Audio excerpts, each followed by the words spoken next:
Hello, everyone, and welcome to the Cricket Castaway. We are now Cricket Castaway reviewing the IPL Week 7. And what an amazing week it was. The playoffs, as the title suggests, is heating up. I'm Nishant. I'm joined by my friend Divyansh, and we're going to take you the action of the entire week today. So, first of all, how are you, Divyansh, and how did you like the seventh week of the IPL? Really good, and also there is some rains at my location as well. So the weather is pleasant, and likely said, the race is heating up. The competition is becoming stiffer and stiffer. So really exciting week we had, and more excitement upcoming in this week as well.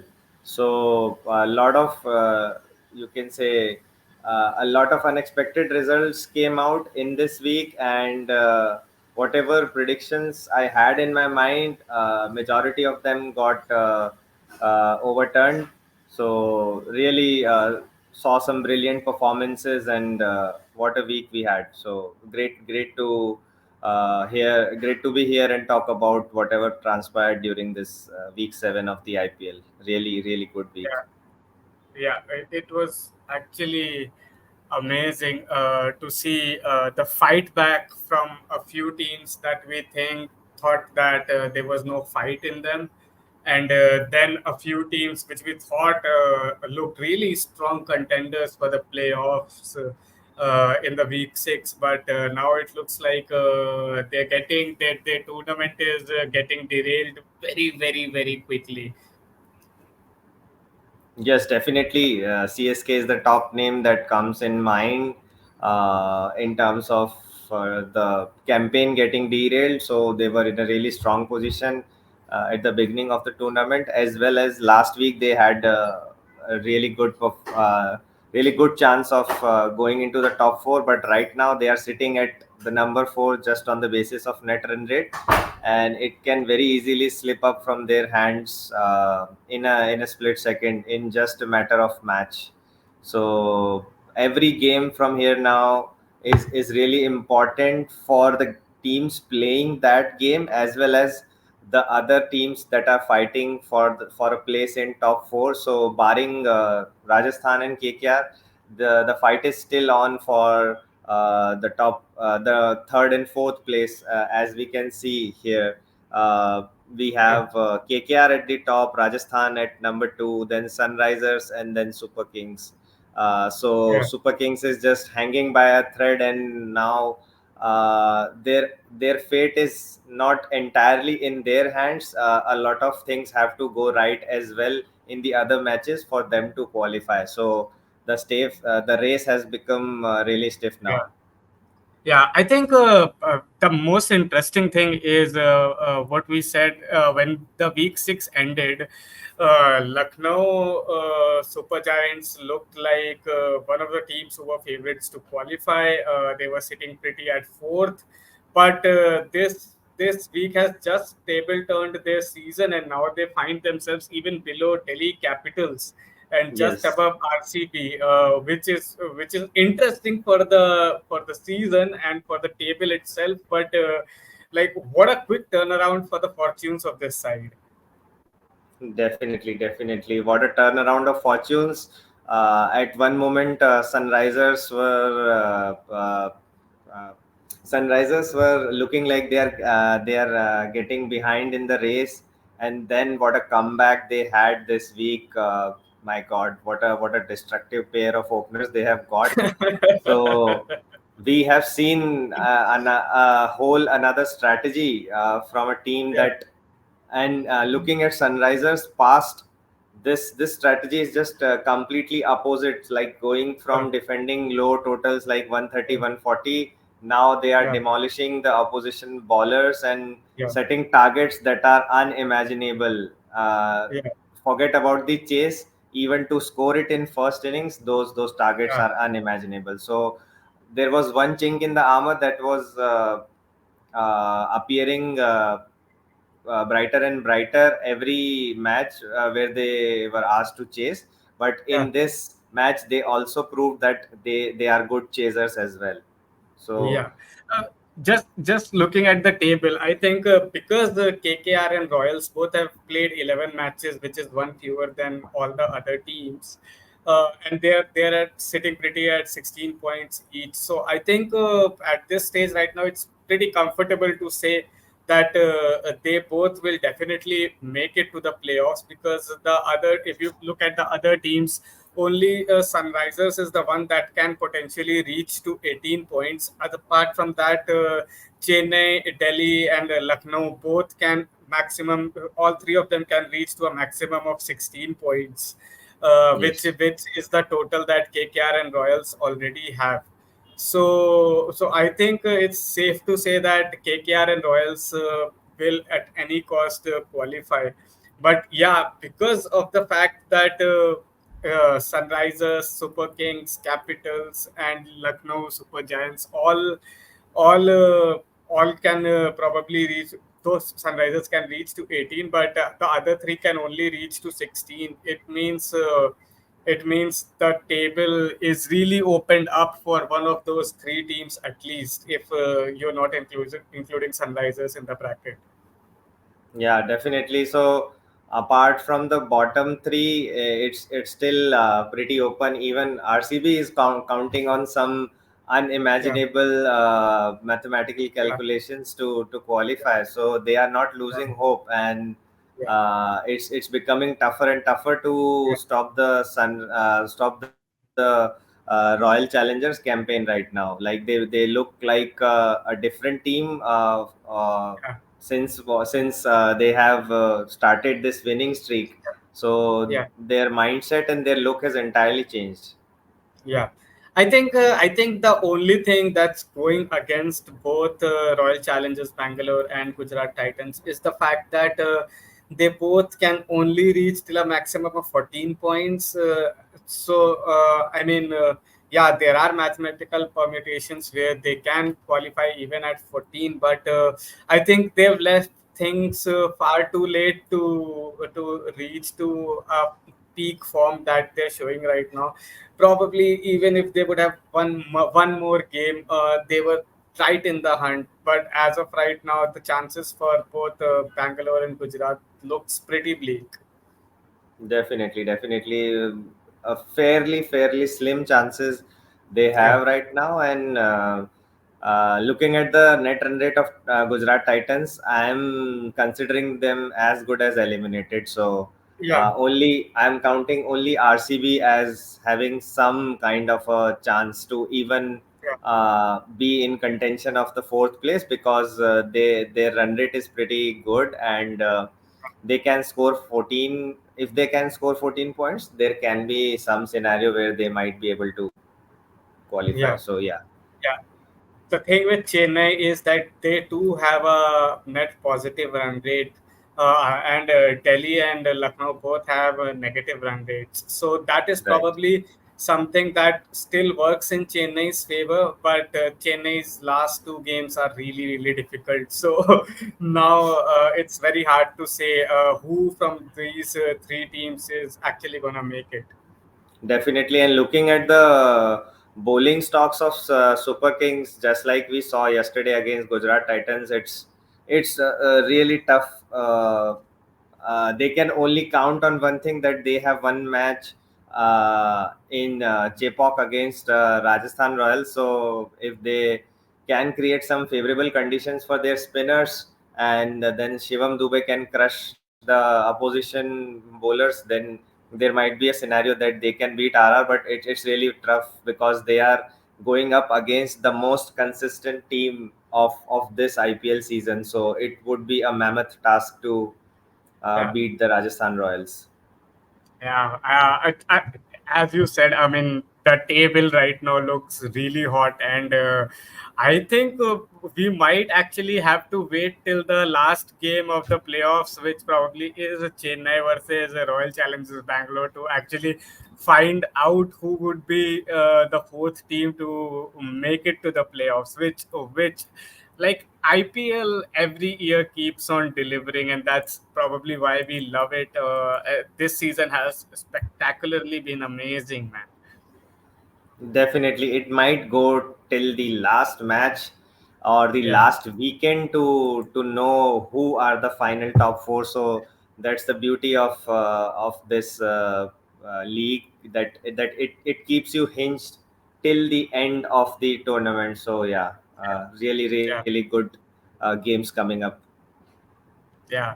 So let's start with the meat of it. On Sunday afternoon, we had Chennai versus Punjab at the Valley in the Dharamshala Stadium, the beautiful stadium of Dharamshala, and we actually got kind of a great game, I would say. Though I felt like Chennai were just for the taking in this match, and Punjab just threw it away. But I guess that's what happens in a low-scoring kind of a game and in a pressure situation where sometimes teams, when they see that there is an opportunity to maybe make it, and they get overexcited and just throw it away. Yeah, definitely. Like the average scores batting first at Dharamshala Stadium has always been in excess of 180. And what happened in this match is that like Chennai lost their way in the middle, and then they came back, tried to cover up whatever they can at the end. So 168 was below par score to chase here, Yeah. and but somehow Punjab did the Punjab thing, like they have done in at many occasions. They just Yeah. lose the track of the chase, and the fall of wickets become Yeah. inevitable. So that's what happened, and a really good surprise in the form of Simarjeet Singh. I was Yeah. not aware of this guy, and he bowled at good pace and really utilized the conditions very Yeah. well in his favor. So that was also another surprise Sim- factor from CSK. Simajit had played a few games in previous seasons of IPL for Chennai, but never this dominant a performance that he had here in Dharamshala. But yeah, starting off with Chennai's batting, uh, whenever Rituraj is not scoring big runs, it looks really difficult for Chennai to post down a total, and Rituraj can't always score 70s or 80s or 100. I think their batting right now is just too much dependent on their captain. And like Yes. you said, in this game, Chennai, Rituraj didn't score that many. He scored a 30 odd, and Rahane didn't do the heavy lifting, neither did the other batsmen. Jadeja could come in at the end and give a 43-run knock, which meant that they reached 167, which was a respectable kind of a score, but below par, if you ask me, in this stadium. They would have needed at least 180 or 190 to defend against a good performing Punjab team.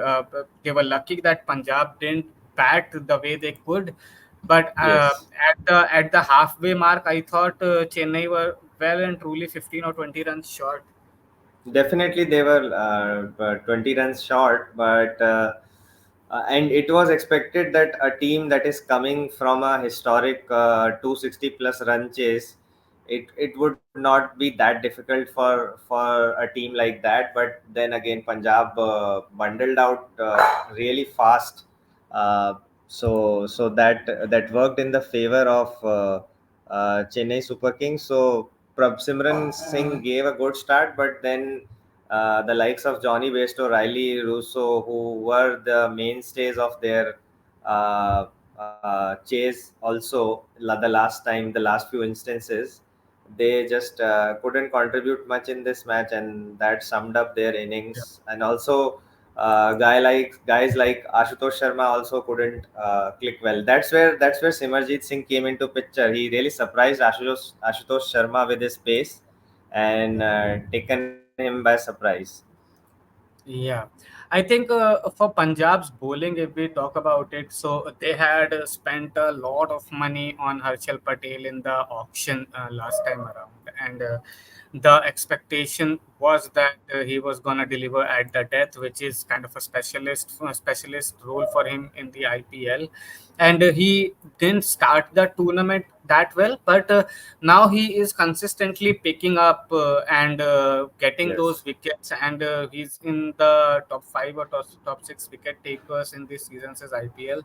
And in this game as well, he took 3 wickets. A great bowling performance by him, coupled with Rahul Chahar, who started the tournament for Punjab, but because of lackluster performances was dropped out from the side. But he has made a return, and in the past few games has consistently delivered wickets for Punjab, which is a good sign for them in the future. They're eliminated for now, but these are the two players that they might look to retain. Yeah, definitely really promising performances. And also looking at the performances of Rahul Chahar and Harshal Patel. So this might be the first time that Harshal was effective in taking wickets along with being economical. So usually he was picking up wickets in the last games as well, but he was going for too many runs. But this time he really crammed down the batsman for the room, and he just kept on producing toe crushing Yorkers after Yorkers, along with the famous wicket of Thala as well. So that was a sight to watch. Like the stadium went all silent just in a matter of one ball. So producing those kind of performances. So I think he is now, he has picked up the his form and the rhythm that he was looking for, searching for in the entire tournament. So he's bowling really good right now. Yeah. Problem with Chennai's batting, as we discussed, when Rituraj gets out, there's nobody who raises his hand up and says that I'm gonna hold one and take the innings forward, and others can come and play their game around me. So in this match, Rituraj got out early, and after that, what you saw was there was no partnership building, and wickets were falling at the regular intervals.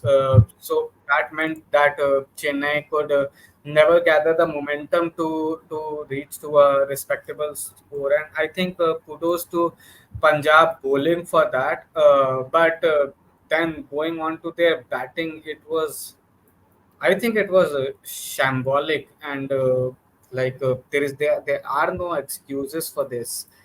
Uh, I don't know what they thought. Every batter looked to.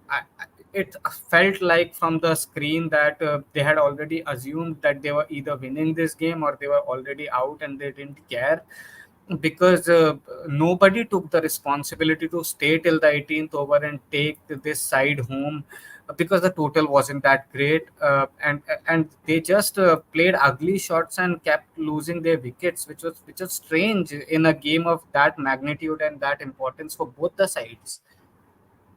Yeah, and also like they recovered well in the power play after the initial shocks that they got in the power play. Like after 2 overs, we were down 9 runs and 2 wickets. But then after that, Shashank Singh came and he did brought some semblance of stability along with Prabh Simran Singh. So they were doing decently well till the eighth over, 62 for 2. Like it was looking like a recovery is on the verge of happening, but again then that sudden collapse after Prabh Simran and Shashank Singh got out. Wickets kept falling and nobody showed the intent to stay there and just chase down below part total. And especially very disappointing batting performances from Sam Curran throughout the season. So Yeah. like he is known for a very handy all-rounder, and even CSK even used him as an opener quite effectively in previous seasons. So he knows the opposition very well. He has played from CSK. He knows how the bowlers are, what would be their strategies. So a lot was expected from Sam Curran to utilize that previous experience with CSK and at least do some solidification work in the middle after such a collapse, but that didn't happen, and Yeah. it all went downhill from there. Yeah, I think the biggest concern for Punjab in their batting unit is the downfall of Jitesh Sharma. I mean, he looked so good in the last year of IPL. He was like hitting the balls out of the ground consistently, scoring big runs, and because of those performances, even got into the contention for India starting 11 and played a few games for India. He was Yes, just that magnificent, and this season he just hasn't got going even in a single game. It happens, like it happened for Johnny Bairstow as well. We've talked about this at length, that he started coming into the form when the chips were already almost completely down for Punjab and there was no way back. But at least he has now, when he is going away from the IPL, has some runs under his belt. But Jitesh Sharma has just provided nothing, and in their batting order, it's only Shashank and to an extent Ashutosh who can say that they're the ones who have probably delivered consistently. Shashank more than Ashutosh, but yes, Ashutosh rarely gets a chance to bat at the top of the order. Uh, Jitesh has been a shell of a player of himself, actually. yeah, definitely. So uh, he didn't look like he is going to perform. Like every match there was a disappointment associated with every appearance of his, and uh, when he connected the ball, he connected it really good, played some good shots, some good sixes, but never did he look like playing a knock which can take the team home. So very short knocks and like single figure scores, a string of low scores, and looks like he's just now acting as a filler in the side rather than being Yeah, a change maker for this Punjab side. So yeah. he's right now just for the sake of it. Yeah.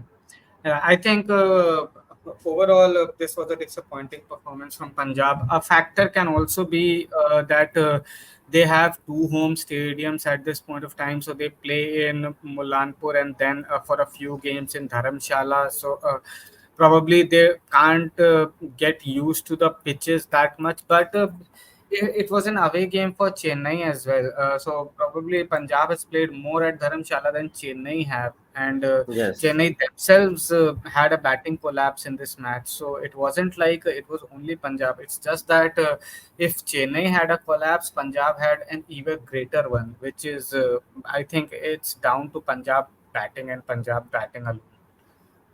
definitely. Yeah, it was their game to lose because they did pretty well with the ball, but couldn't capitalize on the bowler's effort in the while chasing. So yeah, it Yeah. was all of the batters.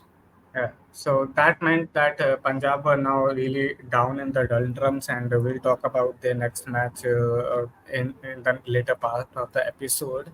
But moving on to KKR versus Lucknow, the homecoming of Gautam Gambhir, and I mean it was a really crucial game for Lucknow, which KKR beat them pretty convincingly. And what do you say about this game? It looked like KKR were just so much better than Lucknow.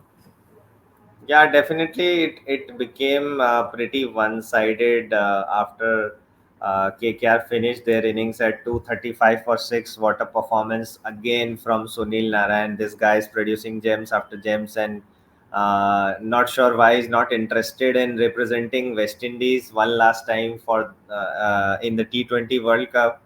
But the way he's playing, he has played this entire season.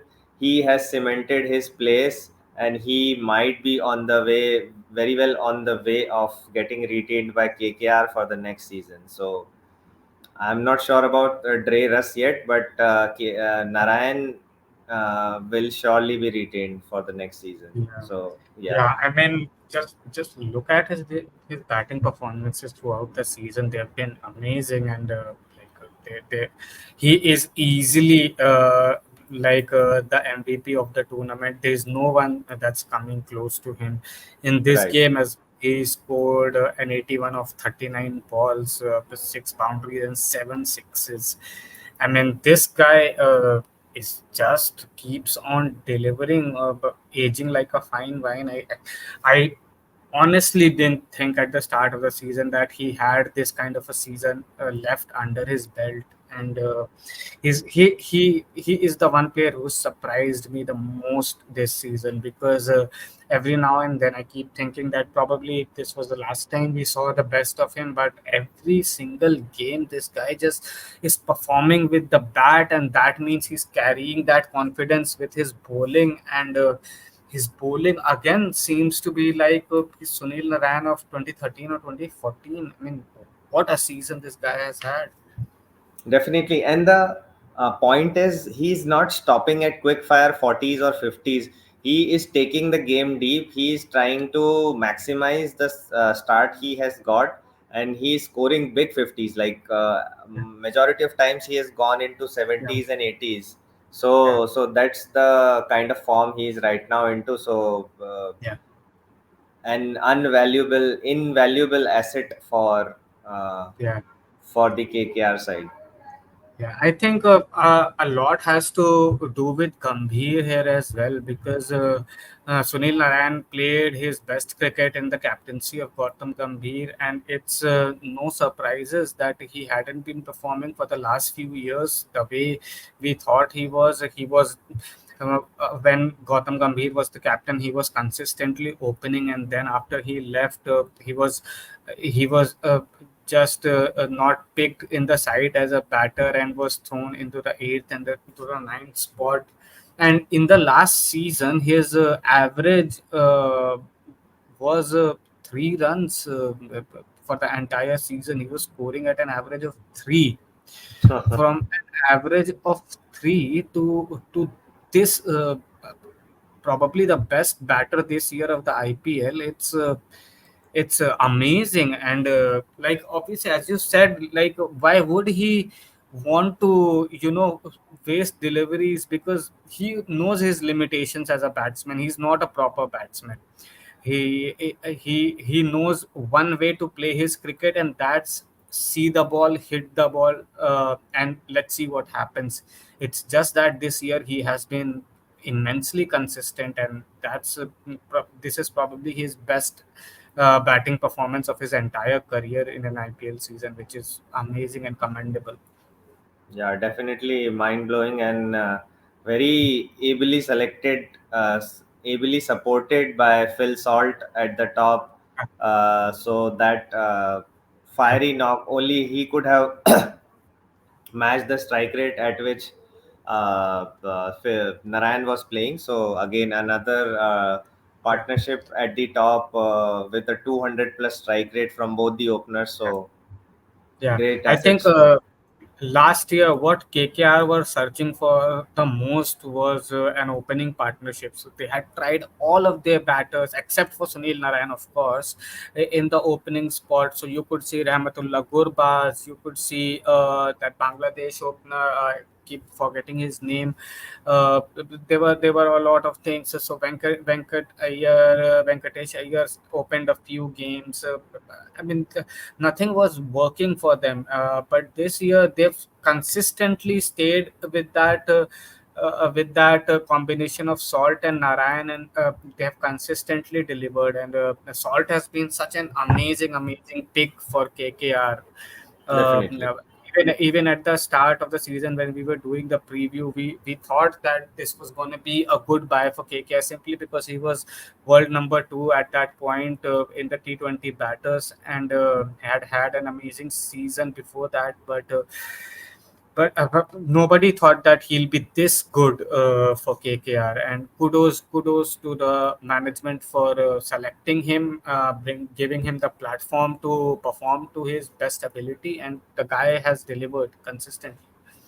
Surely, surely. Great stellar performances throughout the season from Phil Salt as well.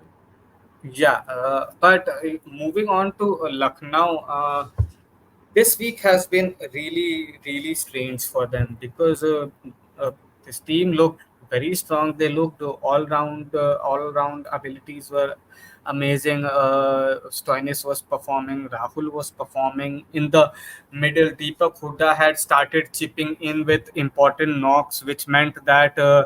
The lull they started that they used to have in the early part of the season in the middle order has gone away with Deepak Hooda coming in into form.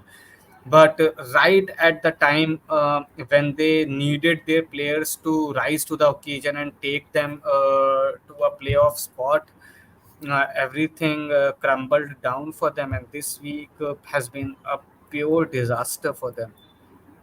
Yeah, definitely. I think the dipping performances of Quinton de Kock and Nicholas Puran has hurt Yeah, them really bad because these are the two mainstays of their batting core, and the way Nicholas Puran was playing in the initial 4-5 matches, we thought yeah, he would have a really great season this time, yeah, and he would be the one of the heroes for Lucknow Super Giants to take them to the qualifiers, but yeah, as the season progressed, his performances kept dipping, and also yeah, along with that, Quinny is also not performing very well. So, yeah, in fact, he was dropped for this match yeah. as an opener. So, just to give some rest to him. Yeah. So, I think these are the two major issues I see with the batting order.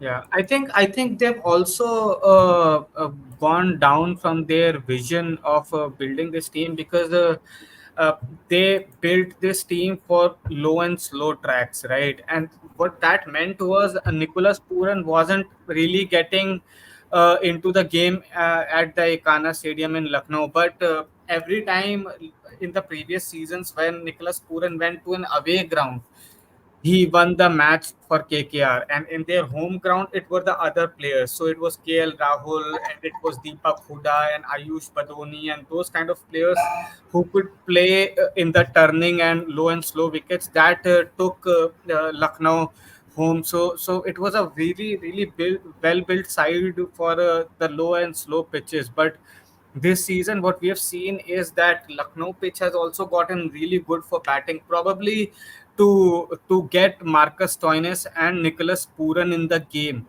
at their home ground. And though that has helped immensely to Stoinis, he has had consistent knocks, but Yes.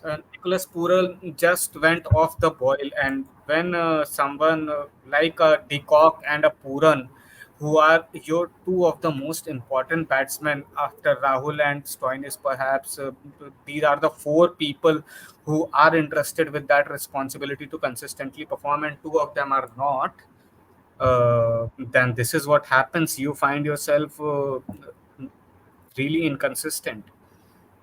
Yes, also, and one more factor is the absence of Mayank Yadav. It has taken the bite out of their attack, and now guys like Stoinis and Yudhvir Singh, who are sort of used for as a makeshift bowler just to throw down a couple of overs, they are Yeah, being used in a higher frequency in bulk, so that's where the damage is getting done in the middle overs, where Mayank Yadav used to come steaming in and just yeah, destroy the opposition with his pace. So that is also quite badly hurting the LSG prospects in the matches. So yeah. yeah, that is also one of the Yeah. factors.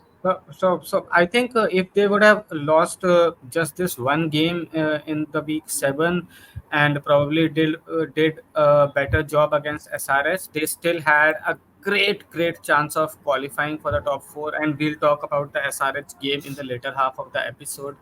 But these two back-to-back defeat means that now they find themselves in a really muddled up midfield and a really tricky situation, which is hard to get out from. So yeah, let's see what happens to them. I think we'll watch this space. and we move forward to Mumbai versus SRH, the Suryakumar Yadav show, which meant that SRH again didn't expect a kind of performance from Mumbai, which we know that we have all expected this from Surya to happen a lot more this season. But yeah, it happened against SRH.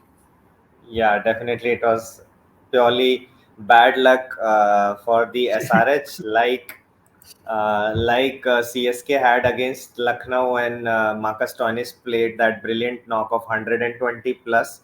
These knocks come once in a tournament in a season. So it was that kind of a knock where everything went right for Surya. Whatever shot he wanted to play, he was playing with ease, and he was just toying with the bowling. And the SRH bowling lineup seemed helpless in front of Yeah, Surya. So that's the kind of day Surya had, even after a quite a collapse at the top, like Mumbai losing Ishan Kishan, Rohit Sharma, Namandhir in a matter of 5 runs. So they yeah, went from 26 for 0 in 1.4 overs to 31 for 3 in 4 overs. So yeah, just 5 runs added over the course of next couple of overs, and they lost three of their wickets. So it was a very tricky situation. But Surya, being Surya, he came with no pressure and just played his nonchalant game, and just took the game away from SRH before they could even realize what is happening. It was all over. So that's yeah. the kind of I inning think, it was. yeah, I think we're gonna talk a lot about Surya's inning just in a moment. But looking at SRH's batting performance, if you see again their scorecard, so Travis Head scored 48, and after that it was Patty Cummins at the end who scored 35 odd runs. And this is what we have been consistently seeing with SRH. They are just too dependent on Travis Head and Abhishek Sharma, and when one of them or both of them don't perform, these guys, the middle order just doesn't give them anything, which is a big concern because in this game, because Travis had performed scored a 48 run inning, that meant that they could reach to a 173 kind of a score. Uh, Kudos to Pat Cummins also at the end, but these both are not gonna perform in every game, and the middle order is just not chipping in with any runs whatsoever in the entire season. Yeah, definitely. We have seen some knocks like here and there. One knock from Nitish Reddy and a couple of knocks from Klassen. But apart from that, the middle order really doesn't do much to add to the totals of SRH, and it is purely riding on the sheer brilliance of Travis Head, Abhishek Sharma, and sporadic performances from Klassen. So Yeah, they are just riding on the brilliance of these people, and that's why the inconsistency, and that's why the sudden collapse. And yeah, this can become a very risky factor in the qualifiers if they reach there, because not every time you will get a great opening stand from Travis Head and Abhishek Sharma. And if you are even able to get one of them out cheaply, so then you get an opening into the upcoming batsmen, and they are not looking in a very good nick, and not very promising as good as the openers are. So that's where yeah. the team falters. Yeah, I think the performances of Klassen should worry the Hyderabad camp a lot more, uh, because as far as I see it, he has only performed really well in the matches where Head and Sharma had already given them a lot launch pad, and probably had finished the game in the first 10 overs itself, and then he comes in with no pressure and can just tong the ball around and score a quick fire 50 or a 60. But when he needs to take the responsibility to score big runs and perform for the money that he's probably been paid, he has under delivered this season. The Aiden Markram didn't perform well in this season, and they had to make a decision. So they took Markram out, and then they put Bank Agarwal back in, and they put him in the middle order, thinking that probably opening isn't the slot that it's working for him. And now that Abhishek Sharma and Travis Head have been so supreme in opening, he could any which ways not find an opening spot for himself. So he was introduced at number three. But again, this guy who has such immense potential has played for India in the test matches as an overseas test 100. Uh, Looks like a shadow of himself. There is just no explaining for the middle order. Rahul Tripathi isn't getting a single game in the middle order, and the ones who are getting are not performing, which is, I think, a genuine concern for Hyderabad if they are qualifying for the playoffs.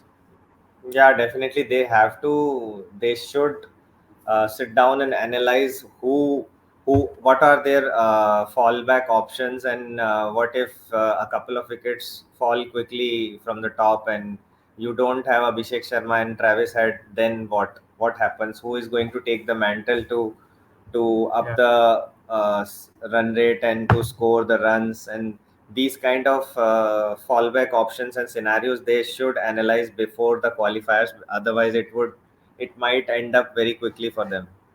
Yeah, I think as of now they don't really have an option now. So what happens is they removed Aiden Markram from the 11 and brought in Marco Janssen, but Janssen hasn't performed really well. And in this game, when Surya actually started hitting Janssen, you could see on his face that he had no confidence, and he was actually afraid of bowling to Surya, and it looked like the stage was just too big for him.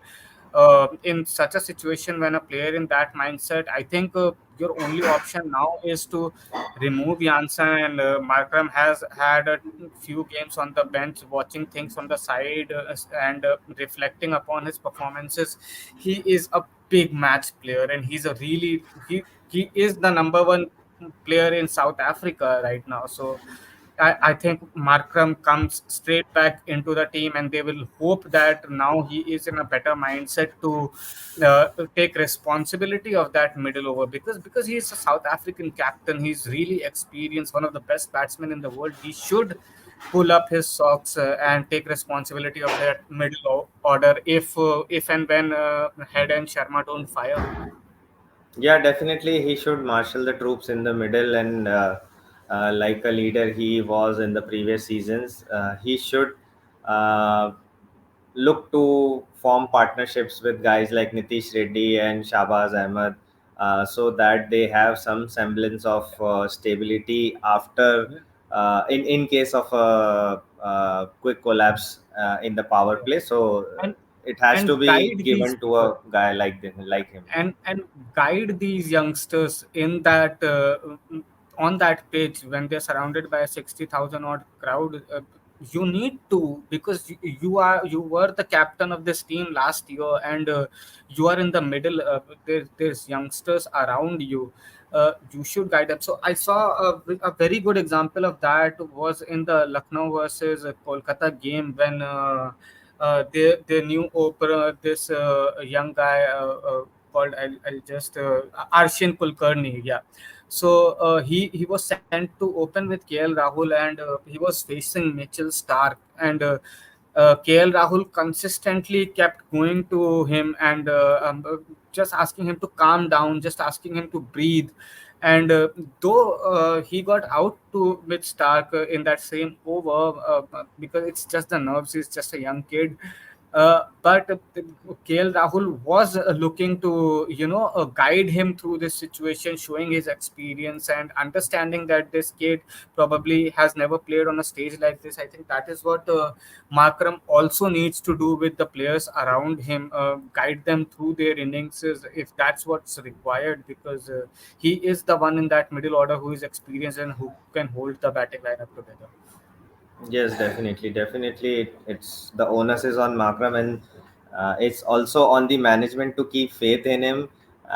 They have already removed him as a captain, but still they can uh, show some faith in his batting at least, and Yeah. definitely they should bring him back in the Because middle order if because this SRH needs if that. this if this batting unit starts firing from 1 to 5 or 1 to 6, I mean, there's no stopping them, and I don't think there's any team that can beat them in this year, because just because Travis Head and Abhishek are just so good. They just need support from their middle order in a few matches, and it needs to happen for them. But yeah, moving on to Mumbai's immediate collapse right at the top, and then Surya's scintillating 100. I mean, when Surya is batting the way Surya does, we have talked about this 100, 1,000 times. There's just no other batsman like him in world cricket. He probably still needs a few consistent performances to reach to the levels of AB de Villiers, who for me is the greatest T20 batsman of all time still. But he's so good, Surya Kumar Yadav. Yeah, definitely. From the ball one, he starts. He looks like a batsman that is already set from the first ball, and he plays in a way that creates doubts in the mind of the bowlers. Like, am I doing something wrong? Is this length correct for Yeah, this player, or is there any course correction required in my bowling strategy? So these yeah, kind of doubts created through his unorthodox shots yeah. just helps in tempering with the line and length of the bowlers, and they make unnecessary changes, which makes the work of Surya more easier to hit them out of Yeah. the park. So There is just no ball right now in world cricket that Surya can't hit, and Surya can't hit to a place that he wants to hit if he is in this kind of a form. Because like you can ball him anywhere and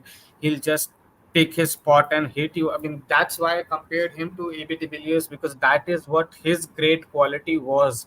When he was on song, like there was no bowler and no ball that could trouble him, and he just played at his will, and that's what Surya does. And probably because he got out at that crucial moment against KKR in their previous game, where it looked like at a point that Surya probably will take the game away from KKR, and he couldn't. That meant that in this game, even when he was cramping, he took the responsibility to take his side home, and he said, "No, I'm gonna be there till the end and make sure that we win." And he did that.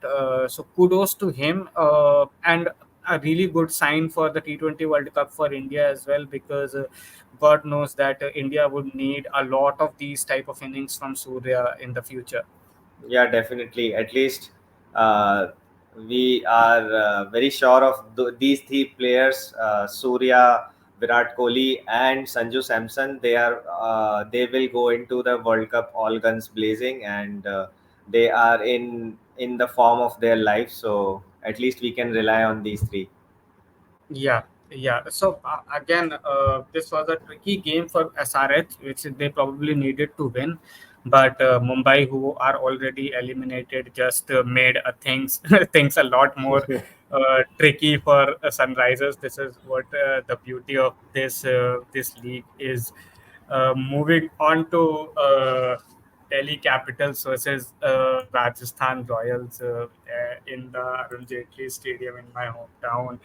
uh, I didn't expect this kind of performance from Delhi, honestly, to beat Rajasthan Royals, the best team right now throughout the tournament consistently. And they are, I thought that they were not in a position to qualify, but now that you as we saw the table beforehand, the last two games for CSK are really tough and really tricky, and Delhi would quietly be believing in themselves with Ricky Ponting and Saurav Ganguly in the dugout, two of the guys who've done it all and are known for their self confidence and self belief. I think Delhi right now after this game have probably thrown them into a more serious contention than we thought they could manage in this season. Yeah, definitely they have done some good work to bring their stocks up in this season, and really, really good performances from Jake Fraser McGurk and Abhishek Porel too. I was not expecting that kind of batting from Abhishek Porel, and that really brought them to the winning total. Otherwise, if Porel wouldn't have given that kind of start to Delhi, it might have been a very different picture altogether, because Rajasthan also reached till 200, so things could have been different. Yeah, So I mean, Fraser McGurk, I mean, we keep talking about this boy and he keeps on delivering. It's a shame that he's not been selected for the T20 World Cup for the Australia side.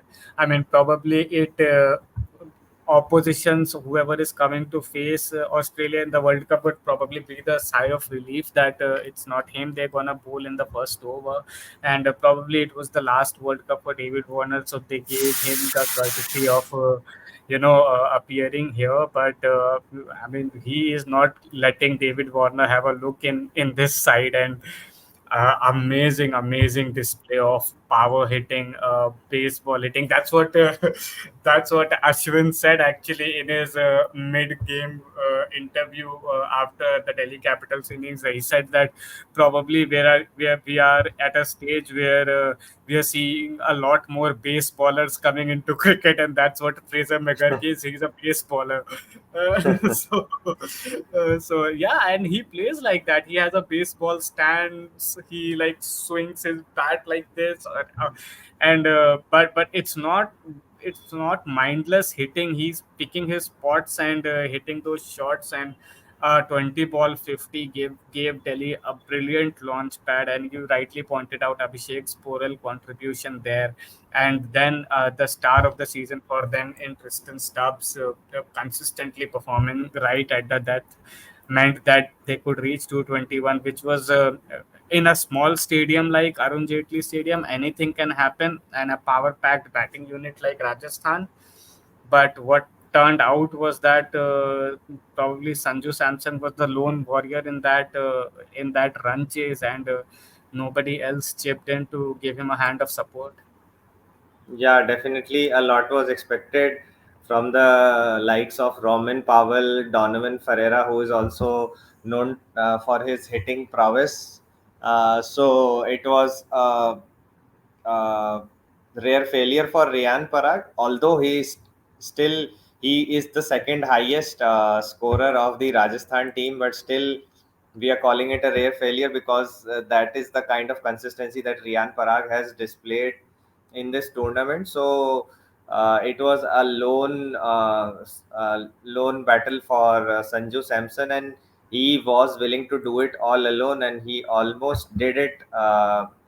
Just It was just a matter of that Yeah. controversial catch that Shea Hope took, and it gave rise to a lot of debates on Twitter and other platforms as well, that what is happening is the main concern of the people was the time taken for that decision was very, very short. Like lot of time has been taken just for deciding white ball and legal deliveries and no balls, and this decision was just given in a moment of seconds. Yeah. So that's where the people were coming from, and it's also from the third angle it was looking like he has touched the rope. So very controversial catch. Yeah, probably also where the game turned on its head. Yes, But I yes. think okay, very close call could have gone either way. So I'm not that bit concerned about the decision itself as the social media seems to be right now. But my major concern for Rajasthan now is that Butler is going, and Cadmore hasn't had a game till now. We don't know in what kind of form he is. And Yashasvi Jaiswal throughout the season probably he scored 100, but he has like he looked a shadow of himself. Prob- the best batsman in the England Test series for India, and hasn't just get gone on to deliver the same kind of performances in the IPL this year. So Butler going and Jaiswal not performing can be uh, a really big concern for Rajasthan as they march towards the playoffs, because they need their batting unit to perform in those crucial matches, because now Yes. it's done. They're almost qualified. So these two games for them don't really mean much, but the qualifiers and the playoffs do.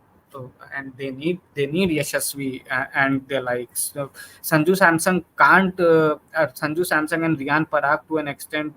Uh, these two batsmen alone can't win you the IPL. You would need other performances from Rodman Powell, from Shamron Hetmeyer, from Yashasvi Jaiswal. These guys now need to come to the party.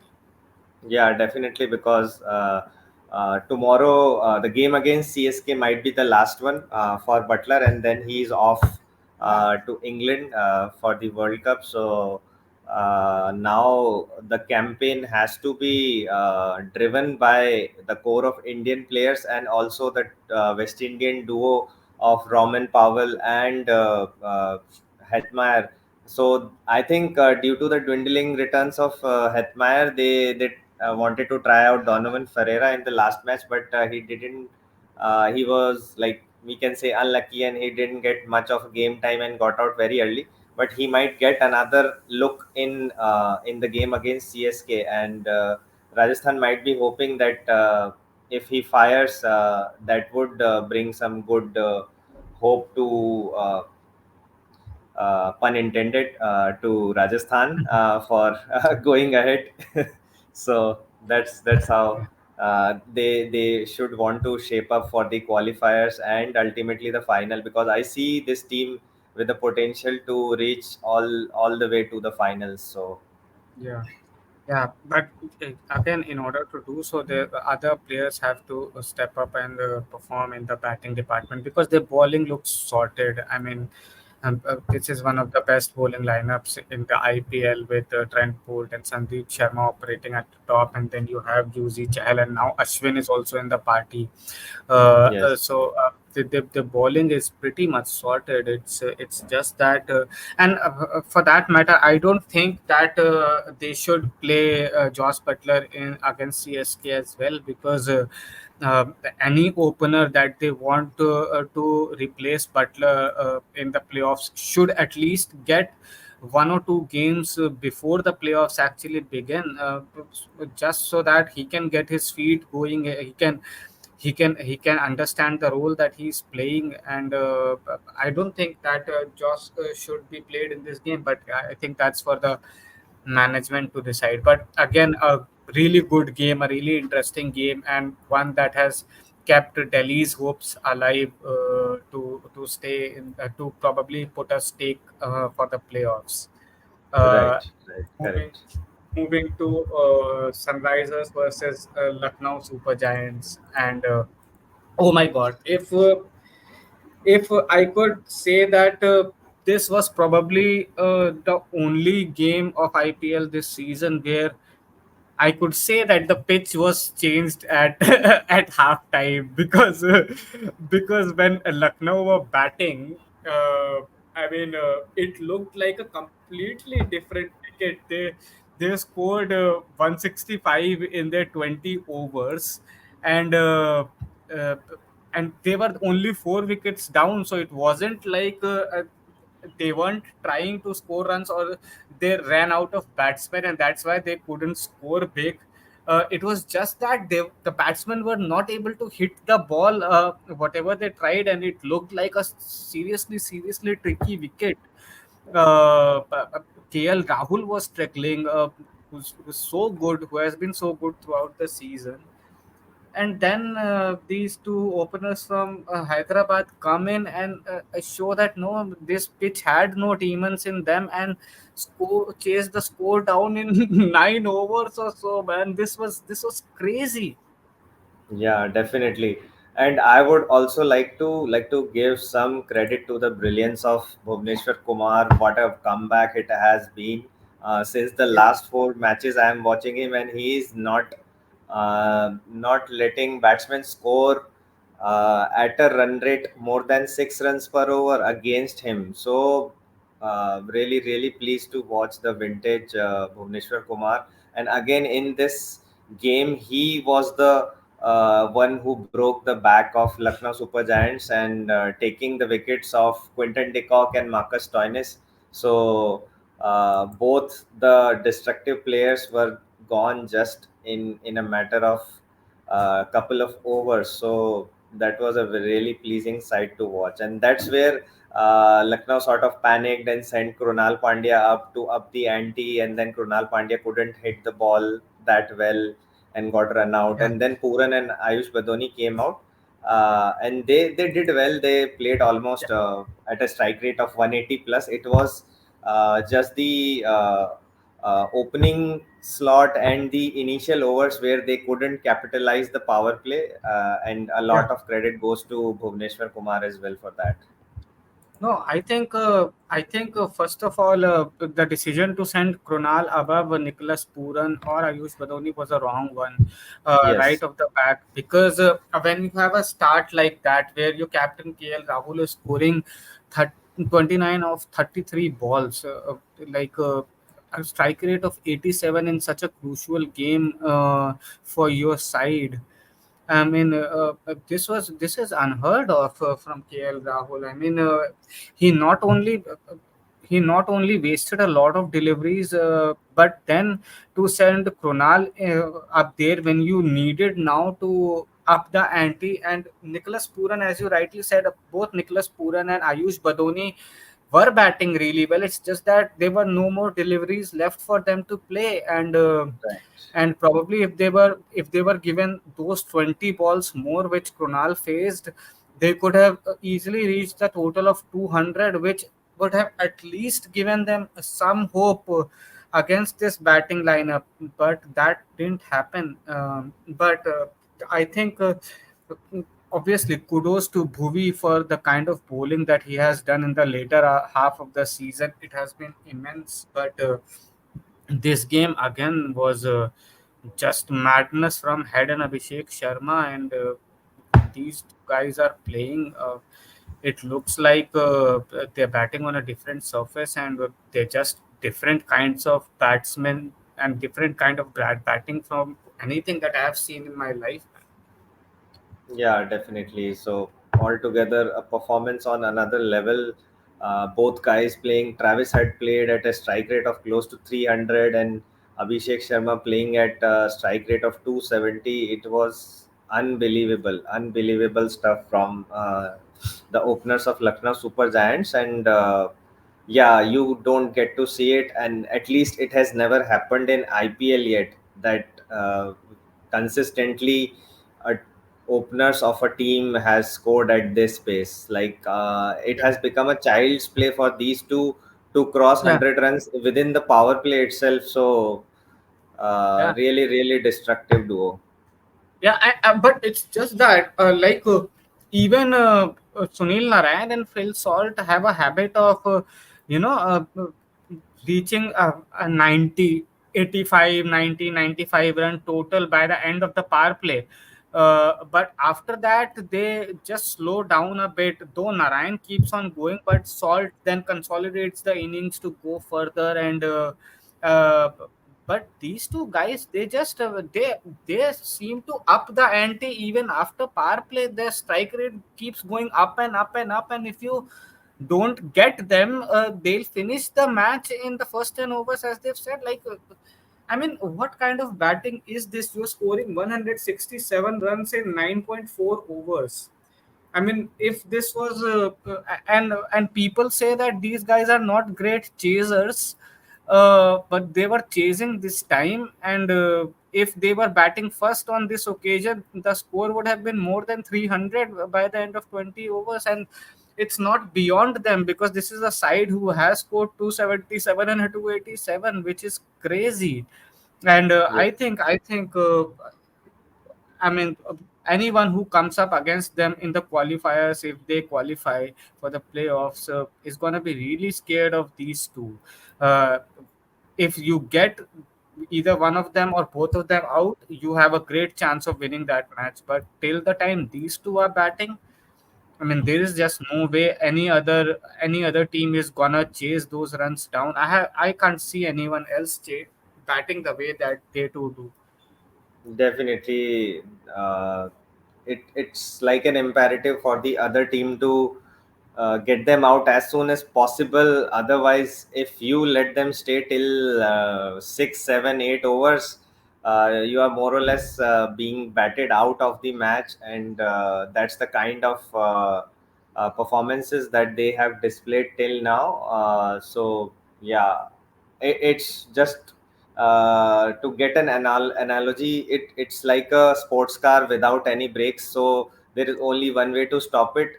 When they crash, they stop. Otherwise, they will keep speeding up, and they will not stop till they crash. Yeah, So yeah, that's the yeah. way they play.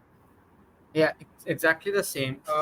But I think if the first defeat against KKR for Lucknow wasn't that demoralizing, this one certainly broke the team's back. And though they still are on 12 points from 12 games and could probably reach 16, but after this defeat, it would be really hard for the captain KL Rahul and for the management to regroup and perform in the next two games. I think this was a soul-crushing defeat for them, and I think this probably might be the curtain down moment for them in this tournament. What do you think? How do they look for their next two games, Lucknow? Yeah, really, believe me, it was devastating, and it was showing on the faces of the entire management. Really, uh, uh, evident by the public bashing that KL Rahul got from the owners, the Goenka Group owners. So that's the kind of disappointment this defeat has brought to the entire management and the LSG side. So really, and like you said, rumors are coming out that KL Rahul might resign from the captaincy for the remainder of the tournament. Although I'm not being able to confirm this yet, so it might just be a rumor. But yeah, there are a lot of noises in the background in LSG's camp that things are not going well for Yeah, them, and yeah. yeah, we might see some I, drastic I, changes in the upcoming matches. I probably think that this would be a rumor because KL Rahul has led this side well for the past two seasons, and in this season as well, he has led the side well. But it's just that this game, his innings were shambolic to say the least, because that kind of an inning in a T20 game from such an accomplished batsman like KL Rahul is simply unacceptable. And I understand why the owner would be giving him in a mouthful, because from a guy of a caliber of KL Rahul has scored a 14 ball 50 in IPL. I mean, to score 29 runs off of 33 balls at a strike rate of 87, it's just not acceptable. It's better to get out in that situation, or you're the captain. If you're not feeling that you can hit these balls, just retire hurt and let anyone else do it in that situation then, because you put your team under so much pressure to after that go at 200 strike rate, and even then that's not enough. So I think because it's a 180 ball game, right? It's a 120 ball game. So if you're taking 33 odd deliveries, uh, I mean, that's a huge chunk of the match, and you're not you're not giving any runs for that. I mean, it was really, really a bad performance from KL Rahul, and I hope he recovers from this. But things are looking bleak for Lucknow as of now. Yeah, definitely. It was the lack of intent that came out in the form of frustration from the owners, and that's also let's hope the LSG can recover from this demonic defeat from Yeah, SRH. yeah. So moving on to RCB versus Punjab, and wow, we saw the best of Virat Kohli in this game, didn't we? I mean, Yes. what what a performance this was from the greatest player of his generation. Definitely, definitely. It was a great performance, a performance for all of the critics who were sort of uh, putting him down every time he was getting out to a spinner or he was not able to put bat on the ball. So it was a slap in the face of all those critics that yes, I can play uh, innings, a big innings with a better strike rate than all the other players in my team, or at least at par with them. So Yeah, that's the kind of inning that was, and really, really. yeah, Great feeling to see Virat Kohli playing that yeah, kind of a knock, and it yeah. was flawless. Yeah, so to get they needed to get big runs in this one, because probably they're still hanging by the thread in their hopes for playoff, and they had to win this game at all costs. And they batted first, and Faf got out early, who has been the aggressor recently at the start of the innings in the power play, but he got out early, and Virat took the mantle upon himself. And I mean, just look at these numbers, they're crazy. So he gets 92 runs off of 47 balls at a strike rate of 195.7, with 7 boundaries and 6 sixes. I mean, doesn't matter for me right now if RCB qualify or not. The hopes for them, for me, are really bleak. But Yes. for from an Indian T20 side point of view and an Indian World Cup point of view, uh, Virat Kohli looks pumped up for this World Cup, and for this IPL as well. Even though he won't be able to qualify and probably get 2 games less than other batters, the way he's performing, he doesn't want to let that orange cap slip away from his head, man.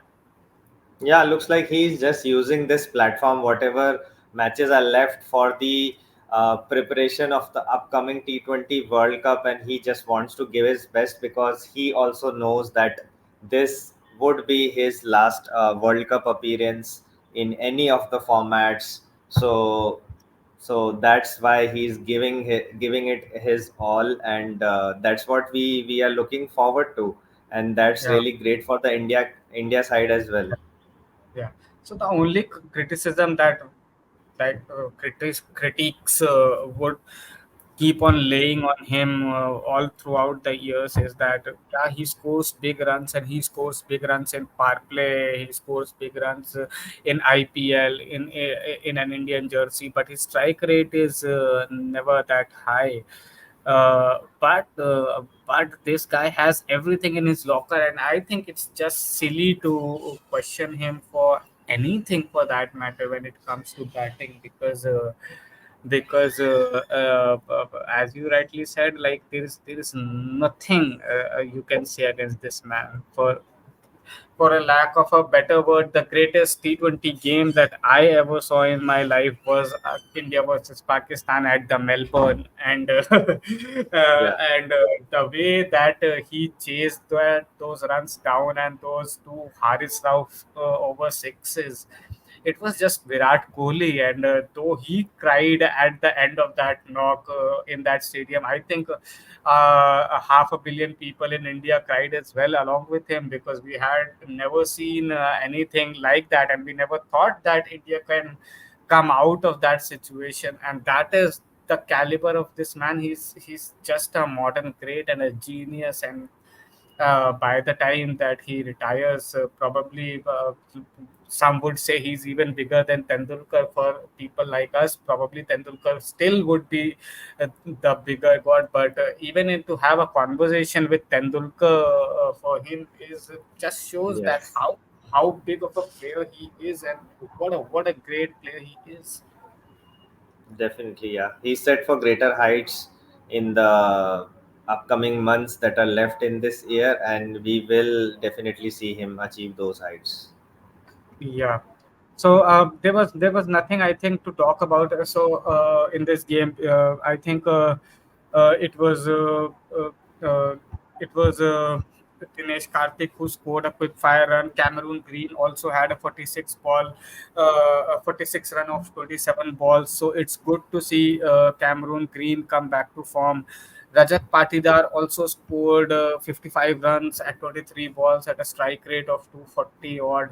So the batting, all of them performed. That meant that they reached to 241 of 20 overs. But Punjab, though Riley Russo tried a lot, but it was just him and Shashank again who has been a consistent performer for this side. And apart from that, there was nobody else. That meant that Punjab were 60 odd runs short, and it's an E in front of them.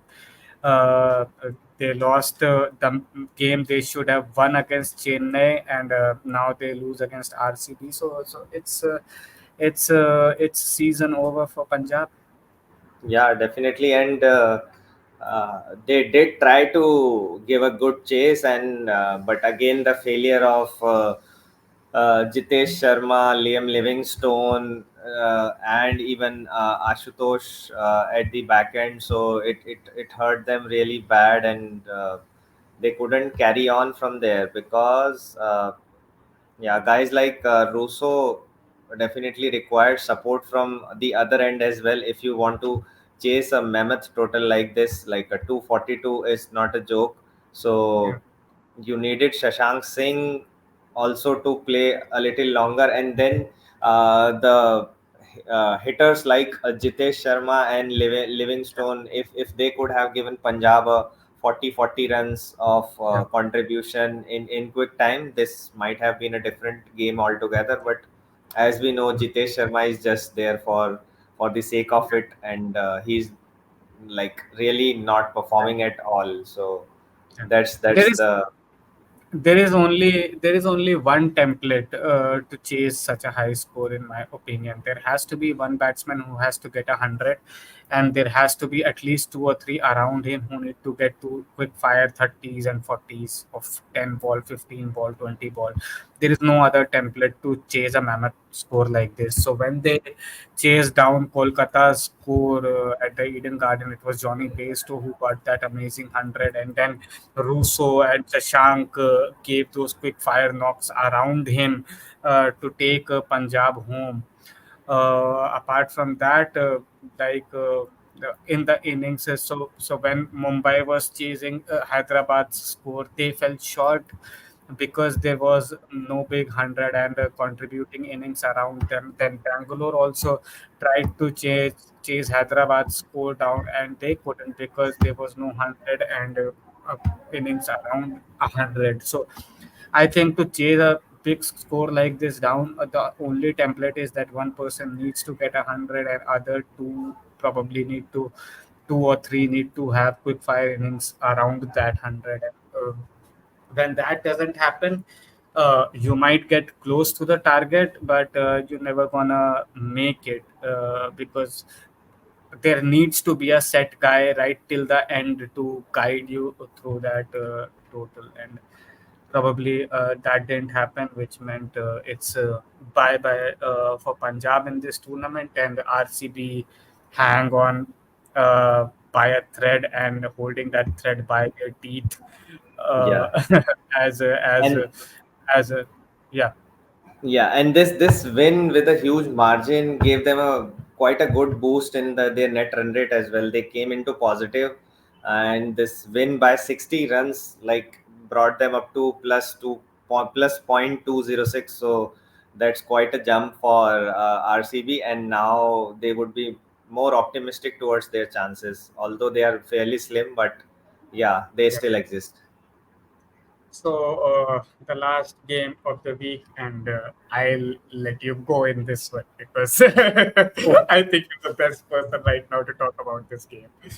Yeah, it was really disappointing to watch this, and what an agony for CSK fans to watch Shubman Gill and Sai Sudarshan piling runs on runs and hitting boundaries at will, and even the slightest chances that were being created by Daryl Mitchell were all in vain. So by the end of 15th over, it was like we were just hoping that somehow they throw their wicket away and we get a semblance of a check on the run rate, which consistently stayed at 12 and 12 above.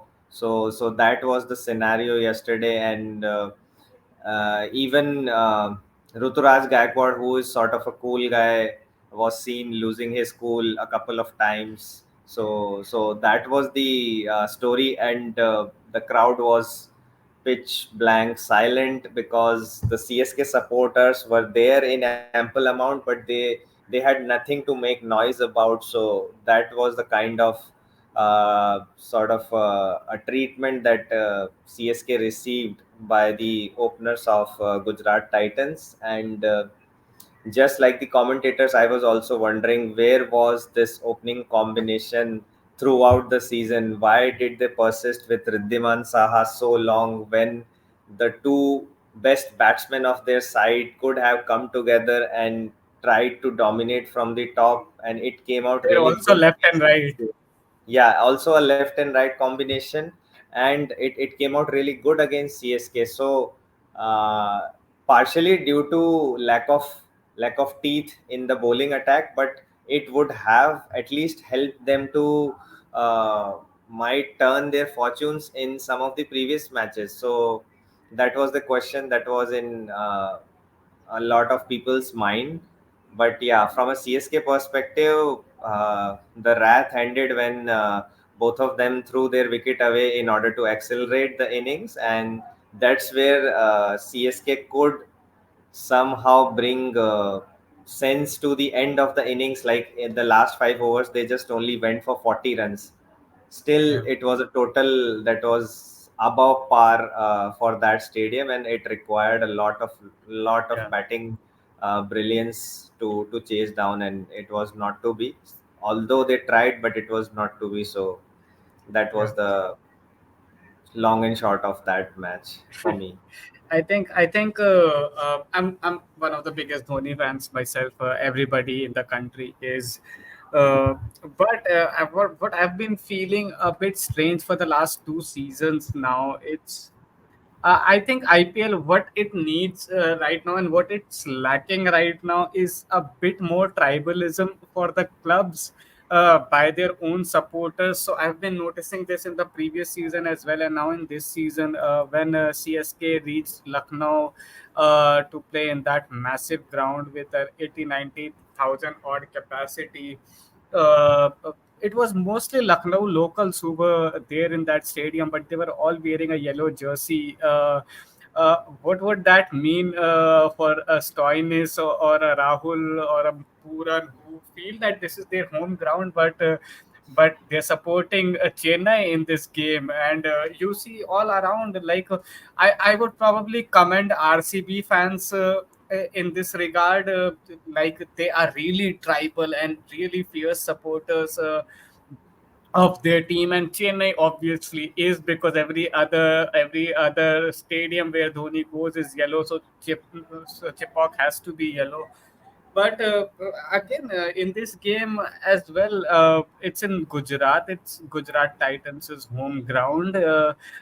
Your two young players, your captain and your young opener, have just got a double hundred opening stand, which is the highest run partnership in this year's IPL for any wicket.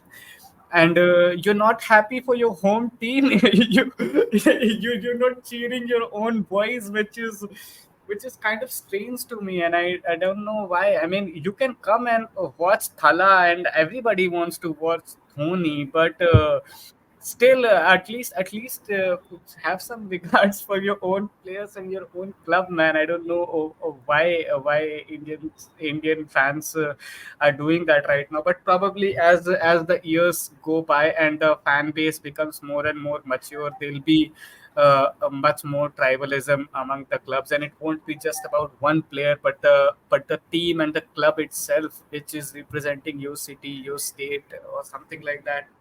But yeah, moving on to the inning for Shubman Gill and Sai Sudarshan. Probably you're right.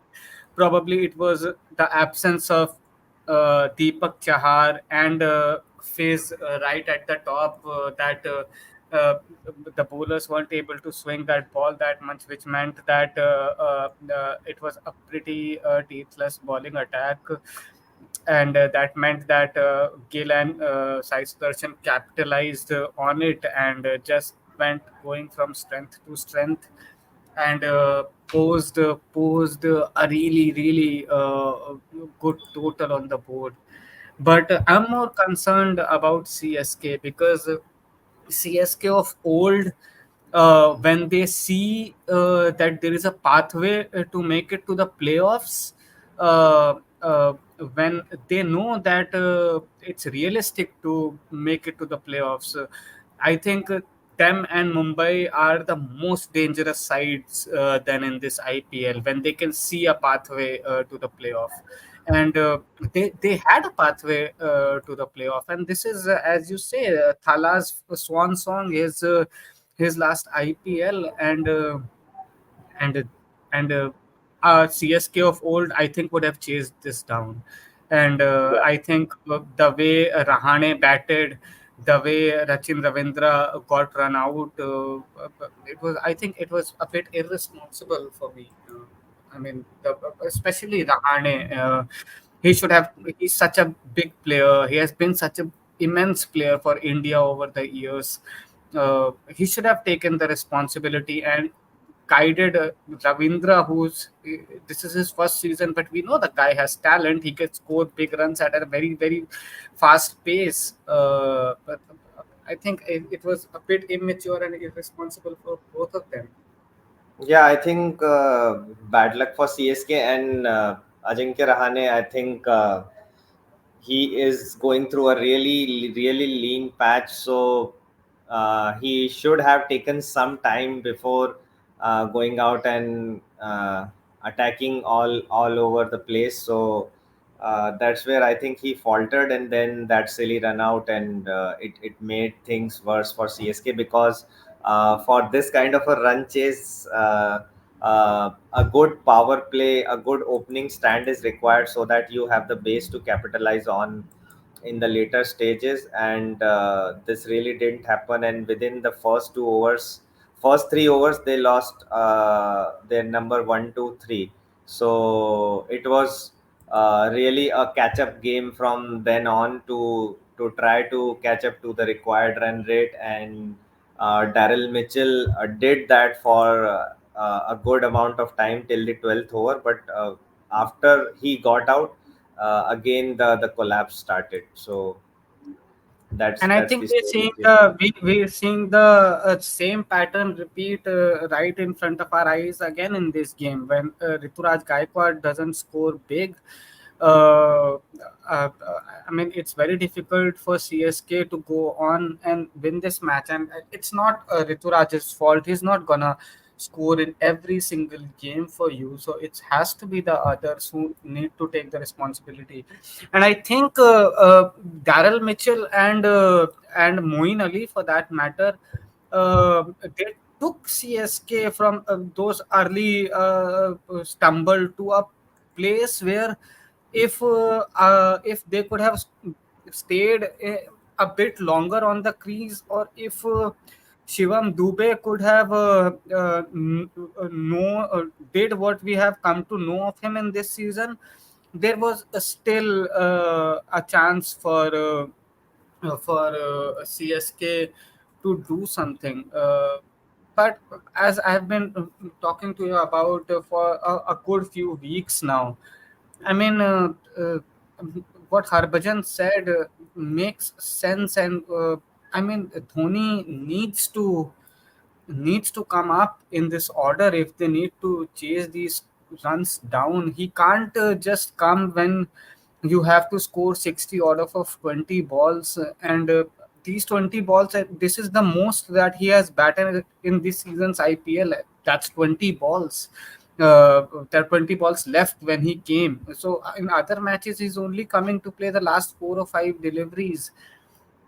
A guy who has been such a great of the modern era, and he's still batting so well, hitting sixes, needs to bat up the order in these kind of matches, I think.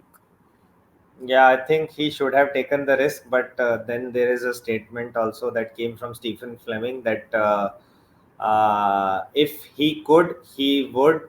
And if we try this at this point of time, we we might lose him for the rest of the tournament, and What which they is the don't rest want of to the do. Is tournament? What Yeah, is the rest of the tournament? Like you have 2 matches left against Rajasthan, who is sitting at the top, and against RCB, who is right now firing on all cylinders. I mean, yes, if you have to qualify for the playoffs, this is the match you have to win at all costs, because you don't know if you're going to be able to beat Rajasthan and RCB. Both of these sides are in top form, and you have a dwindling batting lineup at of now, and you have been winning matches all throughout this season on the back of very good performances from Pathirana and Mustafizur, and right. now both of them are gone. So that means that any team who comes up against you is gonna score big, because you don't have, even Deepak Chahar is out with injury. So Right. like you have a dwindling bowling lineup, and now you have a dwindling batting lineup. With this game gone, how many games are left? Actually, just 2 matches, and if you're not able to qualify for the playoffs, I don't think Dhoni is any which way is gonna play in the next season of the IPL, because even in this season he has rarely batted for more than 4 or 5 balls. So I mean, this was the game for him to probably, even if he gets injured, what does that give anyone? Like, okay, he might not be able to bat in the next 2 games, but this team at this moment in time needs Dhoni the batter more than anything else. Yeah, definitely. It's just the classic case of when the player becomes bigger than the team, and that's what has happened here. And yeah, probably he might have gotten run out, but at least some of the fans wanted to see the intent from his side. If So he's that's the not only thing. able to run, if he's not able to run, that's fine with me. Like you come up the order, you don't run, you get deliveries, you hit sixes. If you're not able to connect, you will get out. He is better than Sunil Narayan, right? We all know that he's better than Sunil Narayan. If Sunil Narayan can just come for 5 balls and bash it out, what's there to lose? I mean, just Yes, try and hit those sixes, and if you get, even play 5 balls and you can score 20 runs in a 13th over, you bring that run rate down, and then there is less pressure on, let's say, a Shardul Thakur or a Moin Ali, and Daryl Mitchell probably then doesn't need to play those crazy shots that he did, just right. because if you have to play those 6 deliveries only, then also you can play it above in the batting order. And another concern for me right now was that even if you had come with 20 balls to spare, you still should have started hitting the ball right from the word go, which you did in the last 6, 7, 8 balls. For Rashid, first 3 balls went out, and but by the time the game was gone, and in the first 5 or 6 balls that he faced, he just took singles, and it looked like he had already resigned and thought that this game was done, and there was nothing left. And this is something which I was shocked to see, because I have never in my life seen. He is known to take the game deep, and that's how he has won all these games for India. But taking the game deep and making the game impossible are two different things. Yeah, that's rightly put, Nishant, and it's a matter of strategy that CSK has to go down to the table again and chalk out the points, like what are the type of scenarios when we want him to come out early, and if he gets out, then that's okay. So that's a strategy that they have to revise for the last couple of matches if they want to qualify, because the bowling is not going to improve. It's the batters that have to carry this team to the qualifiers at least. So they have to look at it again.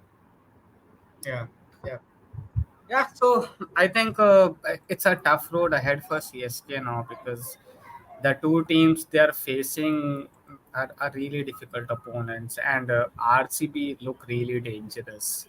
I mean, Yes. for me right now, Rajasthan probably a bit less dangerous than RCB because RCB has tasted blood.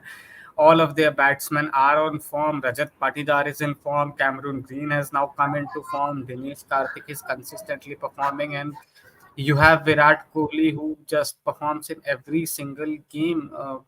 That is a much more difficult game for me than the Rajasthan game right now. And they play Rajasthan on Sunday. They need to win that game. They need to win that game. It's really really big big win they need in that win. Otherwise, it's I think you'll have a final in Chennai without Chennai itself. Yeah, definitely, because it's the last home game for CSK, and if they want to keep their hopes alive, this is a must-win game, and they have to give it all. Maybe they look deeper into their reserves.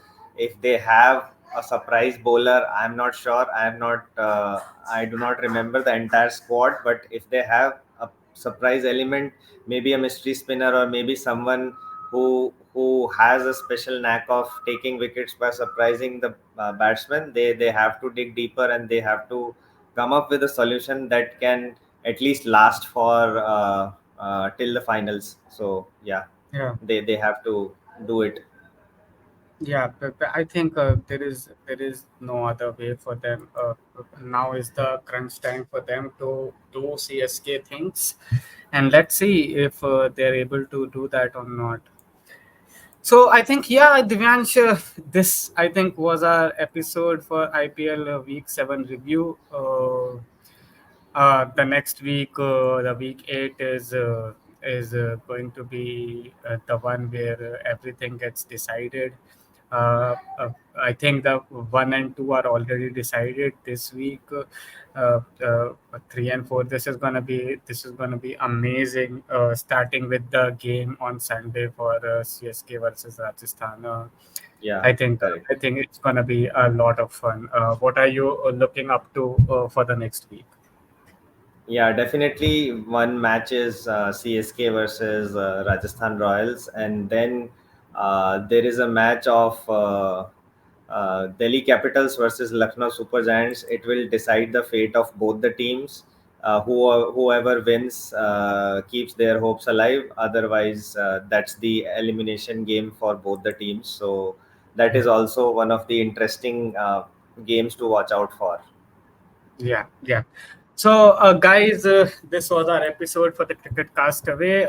Please tune in to another episode where we'll preview the week 8 of IPL. And yeah, keep the love going. Like, share, and subscribe. Put in your comments if you think we need to change anything or we need to add anything. Your opinions are most welcome. Divyansh. Thank you. Thank you. Thanks Yeah, a lot for all the support, and keep supporting. yeah. Have a great Bye day. bye. Bye.